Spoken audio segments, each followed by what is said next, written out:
Pour le monde extérieur, il semble que Poutine ait déjà fort à faire en Ukraine. Mais dans les profondeurs du Kremlin, des plans sont en train d'être élaborés. Poutine voit une occasion. Il se sent aussi désespéré. Et lorsque cette combinaison explosive existe, la réponse de Poutine est toujours de faire la seule chose que personne ne veut qu'il fasse. Passer à l'escalade.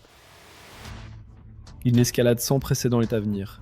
C'est ce qu'affirment les services de renseignement américains, qui disent qu'une attaque russe contre l'OTAN est imminente.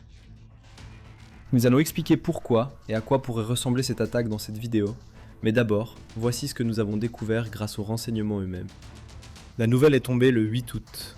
Selon de nouveaux renseignements américains, la Russie prévoit de tester la détermination collective de l'OTAN en lançant ce qu'elle appelle une attaque limitée contre un pays allié de l'OTAN. La nature de cette attaque fait évidemment l'objet de débats. Les hypothèses les plus probables vont d'une cyberattaque à une incursion de petite envergure contre la nation, que Poutine pourrait considérer comme l'une des plus faibles de l'alliance de l'OTAN. Cependant, quelle que soit la forme que pourrait prendre l'attaque, ce que Poutine veut faire, c'est tester à quel point la détermination de l'OTAN est solide dans le paysage géopolitique actuel, surtout en ce qui concerne le déclenchement de l'article 5 de la charte de l'OTAN, en réponse à une telle attaque. Selon cet article, tous les membres de l'OTAN ont le devoir de venir en aide à tout autre membre qui subit une attaque sur son propre territoire. Poutine examine cet article et se demande s'il est aussi solide que l'OTAN le prétend. Le dirigeant russe commence à penser qu'un test est nécessaire, affirment les services de renseignement américains, et ce test pourrait arriver plus tôt que ce que tout le monde aurait pu imaginer. CNN rapporte que 3 sources au fait du briefing des renseignements affirment que cette prochaine attaque russe pourrait être lancée d'ici quelques années. Dans son rapport, le Télégraphe propose un délai beaucoup plus court. L'attaque pourrait ne pas survenir dans quelques années, affirme le média. Il se pourrait qu'il ne s'agisse que de quelques semaines avant que Poutine ne déclenche ce qu'il a planifié avec ses acolytes, que ce soit depuis le Kremlin ou, plus probablement, en se terrant dans l'un des nombreux bunkers de leurs dirigeants. Le Télégraphe affirme que ce que la Russie a prévu pourrait commencer dès cet automne, alors que le Kremlin envisage ses options concernant les prochaines étapes en Ukraine et au-delà. En juillet dernier, ces options, recueillies à la fois auprès des services de renseignement américains et européens, allaient d'une provocation armée sur le sol polonais à des attaques contre des infrastructures critiques de l'OTAN, et même à des opérations sous faux pavillon, destinées à faire porter la responsabilité à l'Ukraine et à créer des divisions au sein de l'OTAN. L'une de ces options s'est réalisée, ce dont nous parlerons plus en détail bientôt. Mais en ce qui concerne ces derniers renseignements, une question évidente se pose.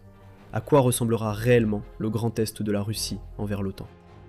C'est ici que les choses deviennent floues, comme c'est si souvent le cas avec les plans russes. Tout ce que nous savons avec certitude pour l'instant, c'est que les renseignements indiquent que Poutine est de plus en plus disposé à autoriser des actions provocatrices sur le territoire de l'OTAN, rapporte CBS News. Les tactiques hybrides semblent être le pari le plus évident. De telles attaques exercent une pression sur l'OTAN tout en pouvant être niées par la Russie. Nous en avons vu un exemple parfait en Allemagne plus tôt en août. Là-bas, un drone chargé d'explosifs a été retrouvé dans un aéroport à Leipzig. Ce drone a depuis été examiné par les États-Unis et déterminé comme étant d'origine russe, ont affirmé des responsables qui se sont confiés à CBS. Cependant, c'est aussi exactement le genre de choses que la Russie peut nier. Que le drone ait explosé ou non, les proches de Poutine se seraient immédiatement défendus. Ce n'était pas nous. L'Allemagne doit avoir un problème avec les terroristes. Peut-être que si le pays n'était pas aussi anti-russe, rien de tout cela ne se produirait. Clin d'œil, coup de coude. Peut-être que l'Allemagne devrait regarder du côté de l'Ukraine. Ça aurait pu être eux. Littéralement n'importe quoi sortira de la bouche des porte-paroles de Poutine, pour retarder et nier, pour semer la confusion et la division, ce qui est justement le but de la guerre hybride menée par la Russie. Donc, voir se reproduire ce qui s'est passé à Leipzig est une possibilité. Mais la Russie a d'autres options, encore plus inquiétantes. La perspective d'une incursion limitée est évoquée dans le rapport des services de renseignement américains. Rappelez-vous, l'objectif de Poutine est de tester la réaction de l'OTAN. La guerre hybride et les tactiques cybernétiques font partie des plans de la Russie, mais elles font partie de ce que Poutine fait depuis un certain temps déjà. Poutine, le véritable test réside dans le déclenchement de l'article 5, dont nous avons parlé plus tôt, et plus précisément dans la manière dont les États-Unis réagiraient à une escalade russe à la suite de leur campagne épuisante contre l'Iran. C'est ce qu'affirme Heather Conley, qui est chercheuse principale à l'American Enterprise Institute. Elle déclare au Wall Street Journal que la question est de savoir comment les États-Unis réagiraient dans ce cas. La Russie a toujours eu pour objectif de remettre en cause la crédibilité de l'OTAN et de séparer les États-Unis de leurs alliés. Il n'existe pas de test plus révélateur de cette réaction qu'une incursion sur le territoire d'un allié de l'OTAN, surtout s'il s'agit de l'un des alliés que l'administration Trump estime ne pas en faire assez pour payer sa part dans le cadre de son adhésion à l'OTAN. La Pologne a été mentionnée, bien que personne ne puisse accuser ce pays de ne pas remplir ses obligations envers l'OTAN. La Pologne consacre une plus grande part de son produit intérieur brut, ou PIB, à la défense que tout autre membre de l'OTAN, y compris les États-Unis. En 2025, la Pologne a consacré 4,48% de son PIB à son armée. D'autres options possibles se trouvent dans la région baltique. Les États baltes que sont la Lituanie, l'Estonie et la Lettonie sont tous relativement petits et vulnérables, comme le souligne The Guardian. Une provocation dans l'un de ces États, comme l'envoi de groupes armés sans insigne dans un territoire occupé, ou même le lancement d'assauts contre le flanc est de l'OTAN, constituerait un véritable test de la détermination de l'organisation. Si la Russie a l'intention de mettre à l'épreuve l'article 5, une prise de territoire limitée semble être le choix le plus évident. Et selon Newsweek, un tel test tomberait au bon moment s'il survenait dans les prochains mois. Sur le champ de bataille, l'information, c'est le pouvoir. Mais une bataille reste invisible. Chaque jour, des courtiers en données collectent, regroupent et vendent vos données personnelles sans votre connaissance ni votre consentement. Notre sponsor du jour, Inconi, vous aide à effacer ces données de centaines de bases de données en seulement quelques clics. Vos données personnelles et familiales, comme adresse et téléphone, pourraient être en ligne sans que vous le sachiez. Cela peut entraîner des appels indésirables, des arnaques et des vols d'identité. C'est dangereux pour vous et votre famille. C'est pourquoi j'utilise Inconi. Inconi trouve automatiquement où vos informations personnelles sont exposées et envoie des demandes de suppression en votre nom. Ils ne peuvent pas vous nuire s'ils ne peuvent pas vous trouver. Et avec le forfait illimité, vous pouvez aller encore plus loin. Collez simplement le lien d'un site exposant vos données, et les experts en confidentialité d'Inconi prendront en charge les suppressions personnalisées. Commencer ne prend que quelques minutes, et après une autorisation unique, Inconi s'occupe du plus gros du travail pour vous. Reprenez le contrôle de votre vie privée dès aujourd'hui. Utilisez notre code spécial pour obtenir 60% de réduction sur n'importe quel abonnement annuel Inconi. Scannez le code QR ou cliquez sur le lien ci-dessous et commencez à supprimer vos informations personnelles du web. Vous savez déjà que l'information, c'est le pouvoir. Utilisez maintenant ce pouvoir pour vous protéger et reprendre le contrôle de votre vie privée avec Inconi. Le scénario est simple. La Russie envoie des troupes, avec ou sans insigne, sur le territoire d'un allié de l'OTAN. L'Estonie ou la Lettonie semblent être les choix les plus évidents, car toutes deux partagent une frontière avec la Russie. Ces troupes n'essaient pas de marcher sur la capitale, comme elles l'ont fait lorsque la Russie a envahi l'Ukraine en 2022. À la place, elles traversent la frontière et occupent le territoire, défiant presque les forces baltes de réagir à leur présence. Pour l'OTAN, un dilemme se présente. Newsweek souligne que de nombreux membres de l'OTAN ont pris des engagements pour augmenter leurs dépenses de défense et renforcer leurs forces armées. Mais ces engagements s'étalent sur plusieurs années, ce qui signifie qu'ils ne sont potentiellement pas prêts à répondre avec confiance à une telle démonstration de force de la part de la Russie. Une attaque à grande échelle contre l'OTAN serait différente. La Russie ne ferait alors pas que titiller l'ours. Ce serait donner des coups de pied à cet ours en plein visage, à plusieurs reprises, jusqu'à se faire mordre. Ce n'est pas ce que souhaite Poutine. Il sait que la Russie aurait du mal à faire face à toute la puissance de l'OTAN, tout en combattant en Ukraine. Mais une petite prise de territoire est différente. Cela met l'article 5 à l'épreuve, car cela oblige les membres de l'OTAN à se demander si cela vaut vraiment la peine de mobiliser des forces pour quelques kilomètres carrés de territoire frontalier. La Russie n'aurait pas non plus à consacrer un grand nombre de troupes à une telle opération, ce qui est précisément ce dont Poutine a besoin, alors que tant de ses soldats sont encore embourbés. Tout ce dont la Russie a besoin dans ce scénario, c'est de s'emparer d'une petite bande de terre et d'attendre ensuite de voir ce que l'OTAN fera. Dans le monde idéal de Poutine, l'OTAN ne ferait rien en réponse. La Russie proclamerait une victoire. Le territoire en lui-même n'aurait pas autant d'importance que ce que l'échec à défendre ce territoire représenterait. Vous voyez, déclarait le Kremlin, cette alliance de défense collective dans laquelle vous investissez votre argent ne vous a pas aidé. La crédibilité de l'OTAN serait réduite en miettes, surtout parmi les petites nations, qui comptent sur leur appartenance à l'OTAN pour leur défense. Les campagnes de propagande et de désinformation qui s'ensuivraient seraient d'une ampleur jamais vue, créant la division que Poutine souhaite voir au sein de l'OTAN.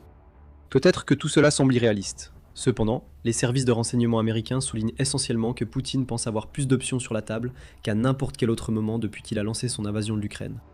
La possibilité d'une invasion russe, qu'elle soit de petite envergure ou non, était autrefois considérée comme lointaine. Ce n'est plus le cas aujourd'hui. Chaque semaine qui passe, la perspective d'une telle action de la part de Poutine grandit, affirment les services de renseignement américains. Si la Russie tente une petite prise de territoire, sa stratégie consisterait à faire entrer rapidement des troupes, à installer des systèmes de guerre électronique pour brouiller les communications de l'OTAN, et à déployer des défenses aériennes, pour rendre l'espace aérien dangereux pour tout avion de chasse qui tenterait de le contourner. Ce ne sont pas des spéculations. Comme le souligne Newsweek, l'OTAN planifie et s'entraîne activement à ce type de scénario, lors d'exercices militaires impliquant son corps de réaction rapide allié, qui serait le premier sur place si une telle prise de territoire était tentée. En d'autres termes, l'OTAN se prépare à ce qu'un tel événement se produise. Cependant, Les exercices militaires qu'elle mène sont tous basés sur l'hypothèse que la Russie attaque l'un des États baltes en 2030. Les services de renseignement américains affirment que ce que la Russie a prévu pourrait arriver dès l'automne. C'est le problème auquel l'OTAN est maintenant confrontée. Mais des questions subsistent, au-delà de ce que la Russie pourrait tenter de faire. La principale de ces questions est aussi la plus importante. Pourquoi maintenant ? Qu'est-ce qui a changé dans l'esprit de Poutine pour qu'il soit non seulement prêt à autoriser une provocation d'une ampleur que nous n'avons jamais vue auparavant, mais aussi prêt à tester l'OTAN à un moment où son armée est encore embourbée en Ukraine ? Eh bien, ce qui se passe en Ukraine fait probablement partie de la réponse à ces questions. Mais avant d'aller plus loin, petit rappel, vous regardez l'émission Militaire. Vous n'êtes pas encore abonné à la chaîne, c'est donc le moment idéal pour cliquer sur le bouton et activer les notifications afin de ne manquer aucune de nos vidéos. Une chose que l'on peut dire à propos des services de renseignement américains, c'est que l'idée que Vladimir Poutine teste les réactions de l'OTAN n'est pas nouveau. Les provocations font partie du stratégie de la Russie pour l'Europe depuis des années, et la Russie a déjà commencé à intensifier ses actions, même si ce n'est pas au point de déployer des troupes au sol. Nous avons mentionné une menace contre la Pologne plus tôt dans la vidéo. Début juillet, les agences de renseignement américaines ont averti la Pologne que la Russie préparait quelque chose sur son territoire, probablement une attaque contre le pays. La nature de cette attaque faisait l'objet de spéculations à l'époque. Fin juillet, nous avons peut-être vu ce que la Russie avait prévu. Le 30 juillet, un missile russe est entré dans l'espace aérien polonais. Ce n'est pas aussi rare que vous pourriez le penser. Des missiles sont déjà entrés dans l'espace aérien polonais auparavant, pour ensuite retourner vers l'Ukraine. Mais celui-ci était différent. Le missile a été suivi alors qu'il franchissait la frontière entre la Pologne et l'Ukraine, et il a simplement continué sa trajectoire. L'OTAN et la Pologne ont déployé des forces aériennes, qui ont suivi le missile jusqu'à ce qu'il s'écrase finalement dans un champ, laissant un énorme cratère, mais ne faisant aucune victime. Une enquête ultérieure a révélé que le missile était un missile de croisière russe, KH-101, et qu'il avait pénétré de 90 km à l'intérieur de la Pologne depuis la frontière ukrainienne. Le point que nous soulevons ici concerne la crédibilité. Les services de renseignement américains avaient averti que quelque chose allait frapper la Pologne, puis quelque chose a effectivement frappé la Pologne. Poutine a mis à exécution la menace que les États-Unis avaient annoncée, même si c'est d'une manière qui permet encore au Kremlin de nier toute responsabilité. Le Kremlin peut prétendre que le missile a été détourné vers la Pologne par la guerre électronique de l'Ukraine. Tout cela serait un accident. Cela paraît peu probable. C'était un test, et la Russie en a mené beaucoup alors qu'elle intensifie ses actions. Quelques jours avant que le KH-101 ne s'écrase dans un champ polonais, les forces de l'OTAN en Roumanie ont abattu 3 drones en 3 jours, tous ayant pénétré dans l'espace aérien de l'OTAN. Avant tout cela, l'Atlantic Council a noté en juin que la Russie intensifiait sa guerre de l'ombre contre l'OTAN, dans le but de saper le soutien à l'Ukraine. Des attaques incendiaires visant le Premier ministre britannique de l'époque, Keir Starmer, ont été mentionnées, ainsi que des actes de sabotage, de vandalisme et de surveillance menés par des réseaux de mandataires opérant dans des pays européens. Donc, lorsque les services de renseignement américains affirment que d'autres attaques pourraient survenir, et bientôt, il faut prendre cela au sérieux. Mais la question demeure, pourquoi maintenant ? Il ne s'agit pas seulement d'intimidation.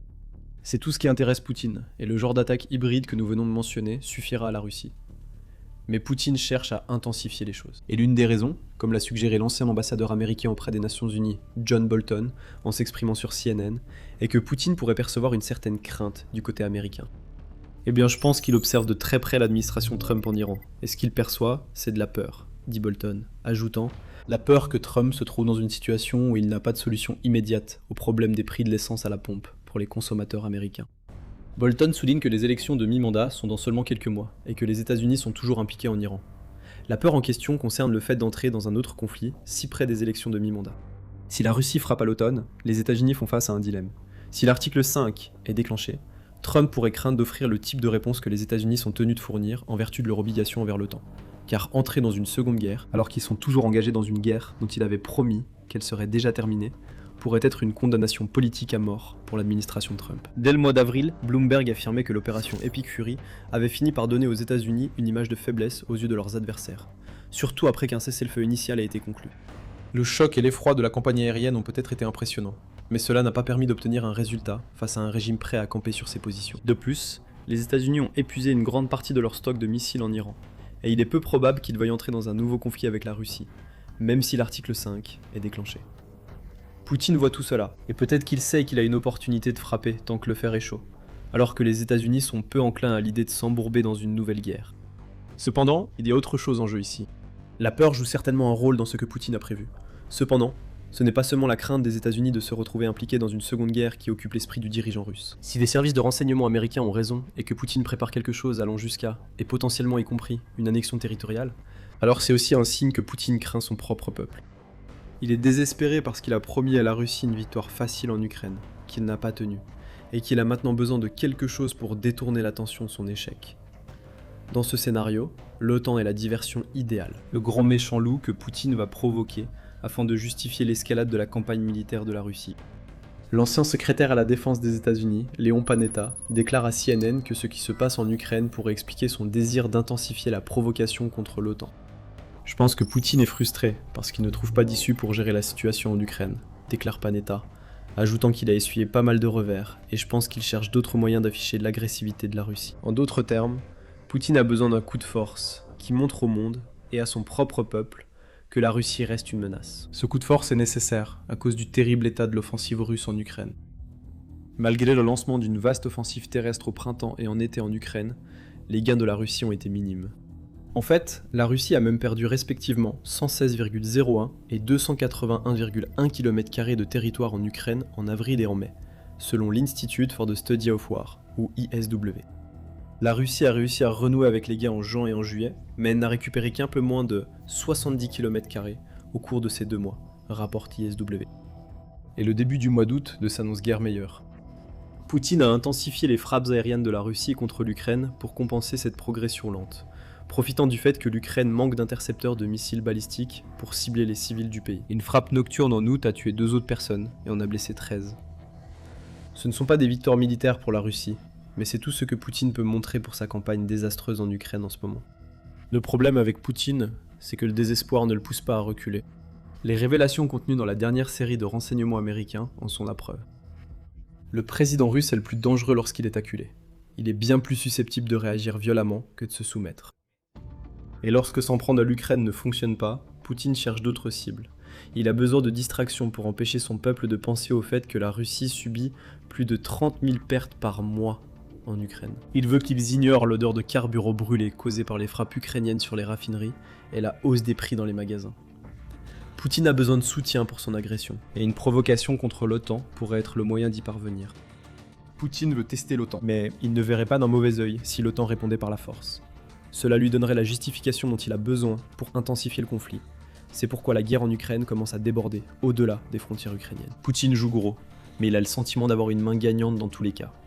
S'il lance une sorte d'attaque sur le territoire de l'OTAN et qu'il n'y a pas de réponse, Poutine remporte une victoire en termes de crédibilité. S'il y a une réponse, Poutine peut utiliser la désinformation pour convaincre le peuple russe que l'OTAN fait enfin ce qu'il avait prédit et que la Russie doit se mobiliser pour combattre au-delà des frontières de l'Ukraine. Dans tous les cas, Poutine reste au pouvoir. Son désespoir conduit à encore plus de catastrophes. Mais dans cette catastrophe, Poutine pourrait bien avoir une chance de survivre en tant que président de la Russie. Et c'est pourquoi l'OTAN doit s'inquiéter et prendre très au sérieux les renseignements américains. Si vous voulez vraiment comprendre à quel point Poutine est devenu désespéré et pourquoi sa solution au problème ukrainien est d'intensifier le conflit, alors il vous faut mieux comprendre qui est vraiment cet homme. Nous avons la vidéo parfaite pour vous. Poutine est un homme obsédé par l'héritage, et notre vidéo explique pourquoi cela pourrait finir par être non seulement sa chute, mais aussi celle de la nation qu'il dirige. Regardez la vidéo pour en savoir plus, et n'oubliez pas de vous abonner à l'émission Militaire pour plus de vidéos couvrant les derniers développements dans l'escalade de la campagne russe sous Poutine.